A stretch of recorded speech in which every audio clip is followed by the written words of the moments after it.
Welcome to RS cooking. RS কুকিংয়ে সবাইকে স্বাগত জানিয়ে আজকে আরেকটা রেসিপি নিয়ে তোমাদের কাছে চলে এলাম। বুঝতেই পারছো কি করব। আজকে করব কই মাছের পাতলা ঝোল। কই মাছের আমরা অনেক রকম রান্না খেয়েছি এবং এই পাতলা ঝোলও খেয়েছি, তাই আমি আমার মতো করে করে তোমাদেরকে একটু দেখাচ্ছি, তোমাদের সঙ্গে শেয়ার করি। আমি প্রথমে গরম জল বসিয়ে নিয়েছি। এবারে কই মাছগুলো আমি ভালো করে ধুবো। আমি কিভাবে ধুই সেটা তোমাদের সঙ্গে শেয়ার করছি।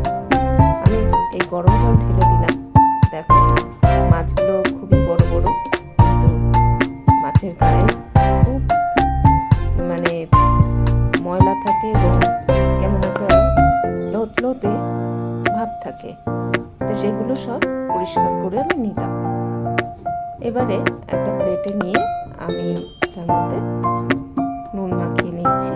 নুন হলুদ ভালো করে লাগিয়ে দেব। তোমরা কেমন আছো? আশা করি সবাই ভালো আছো, আমিও ভালো আছি। আর এখানে কাঁচকলা দিচ্ছি আর দেব পেঁপে আলু। এবার কাঁচকলাটা আমি ভালো করে হলুদ মাখিয়ে নিচ্ছি। হলুদ মাখিয়ে নিলে কি হয়, কালো হয় না। আর এখানে মশলা দেবো, জিরে, তেজপাতা, কাঁচা লঙ্কা দিয়ে আমি রান্নাটা করবো। আর একটা বাতাসা নিয়েছি, কেননা চিনি একটু মিষ্টি দিতে হয়। দেখো মাছটা এত বড় যে আমি ফোটাতে পারছি না। মাছগুলো খুব বেশি ভাজবো না, জ্যান্ত মাছ হালকা ভেজে পাতলা ঝোল করছি। মাছ ভাজাটা আমার হয়ে গেছে। এবার আস্তে আস্তে তুলে দেব।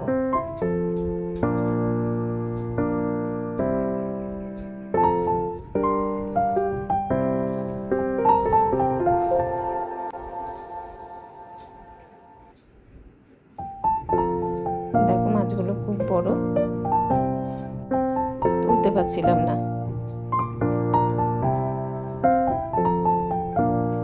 এবার মাছ ভাজা হয়ে গেল। খুব কড়া ভাজা করলাম না, যেহেতু পাতলা ঝোল আর জ্যান্ত মাছ। এবার কড়াতে আরেকটু ওই তেলের মধ্যে তেল দিয়ে দিলাম। আর এদিকে কলাটা আমি ভালো করে হলুদ হলুদ তুলে দিচ্ছি। এবার জিরে, কাঁচা লঙ্কাটা ফোড়ন দিয়ে দিলাম।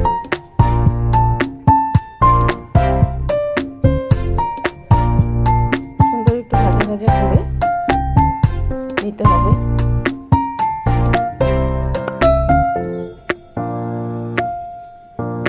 এবারে আমি কাঁচকলাগুলো আগে দিয়ে দেব। কাঁচকলাগুলো একটু ভাজা করে নেব তেলের মধ্যে, জাস্ট একটু সাঁতলে নেব।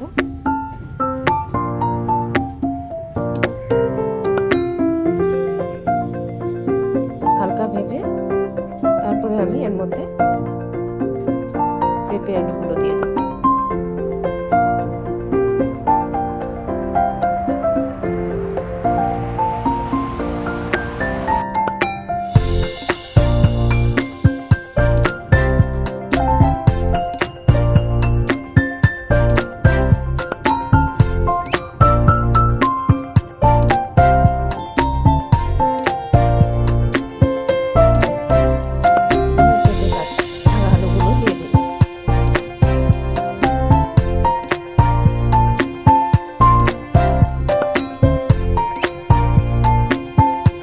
কাঁচকলাগুলো আমি তুলে রাখবো।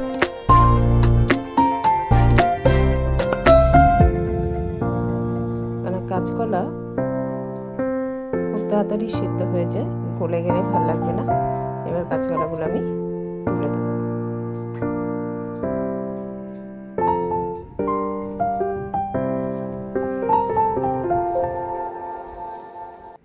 এরকম পাতলা ঝোল গরম ভাতে খুব ভালো লাগে।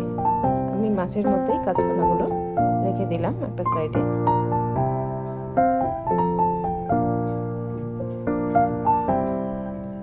এবার এবার আলু পেঁপেটা একটুখানি ভেজে নিচ্ছি। এবার হলুদ নুন সব দিয়ে দেব। হলুদ দিলাম, নুন স্বাদ মতো দিয়ে দিলাম। এটা একদম মশলা ছাড়া হেলদি খাবার এবং ছোট থেকে বড় পর্যন্ত বয়স্ক যারা আছেন তাদেরও খুব ভালো লাগবে, খুব উপকার, খেতে পারবে সবাই।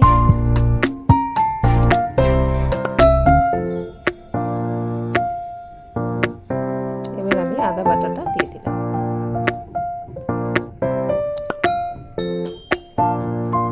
লাস্টে একটু আমি ভাজা জিরে, আমার মশলাটা করা আছে, ভাজা জিরেটা পুরো আমি দিয়ে দেব। এবার অল্প একটু জল দিয়ে দিলাম। এবার ঢাকা দিয়ে দেব। 2 মিনিট পরে আবার ঢাকাটা খুলে দেখব।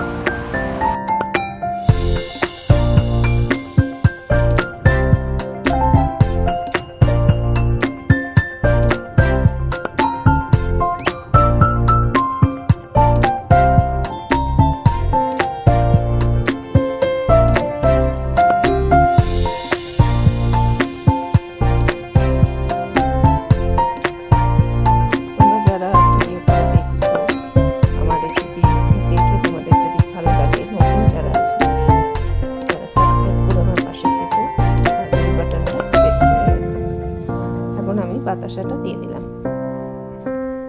এবারে আমি কাঁচা তেজপাতা দিলাম।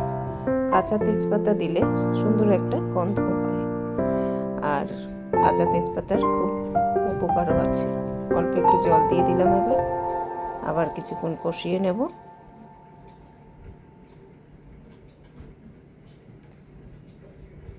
এইভাবে অল্প অল্প জল দিয়ে দিয়ে কষিয়ে রান্নাটা করব।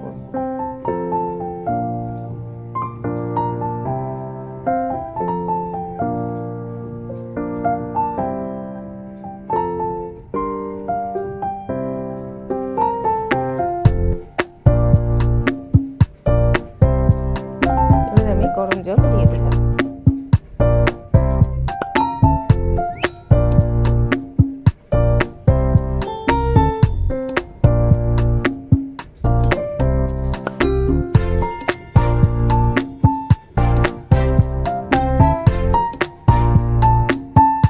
কাঁচকলাটাও দিয়ে দিলাম।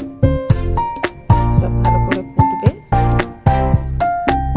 একসঙ্গে সেদ্ধ হয়ে যাবে।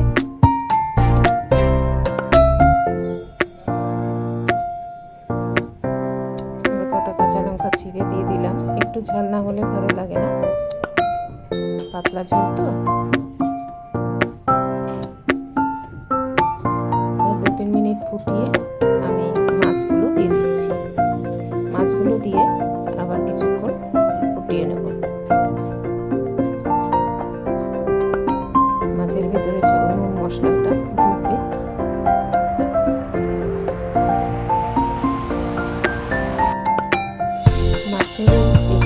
মাঝখানটা দেখেছি আমি চিড়ে চিড়ে দিয়েছি, তাতে কি হবে, মশলাটা ঢুকবে, নুনটা ঢুকবে।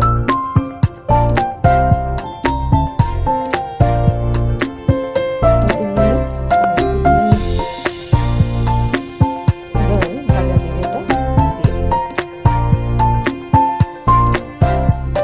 খুব সামান্য দিলাম, একদম মশলা ছাড়া একটা সুস্বাদু খাবার, হেলদি খাবার।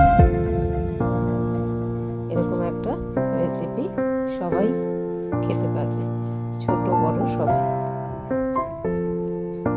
এবার গ্যাসের ফ্লেমটা আমি বন্ধ করে দিলাম। এবার আমি একটা সার্ভিং প্লেটে ঢেলে নিচ্ছি। তাহলে তোমাদের রেসিপিটা কেমন লাগলো আমাকে অবশ্যই কমেন্টের মাধ্যমে জানিও। সবাই ভালো থেকো, আর তোমরা যেভাবে আমাকে কমেন্ট করো উৎসাহ নিয়ে তোমাদের কাছে, তাই নতুন নতুন রেসিপি নিয়ে চলে আসি।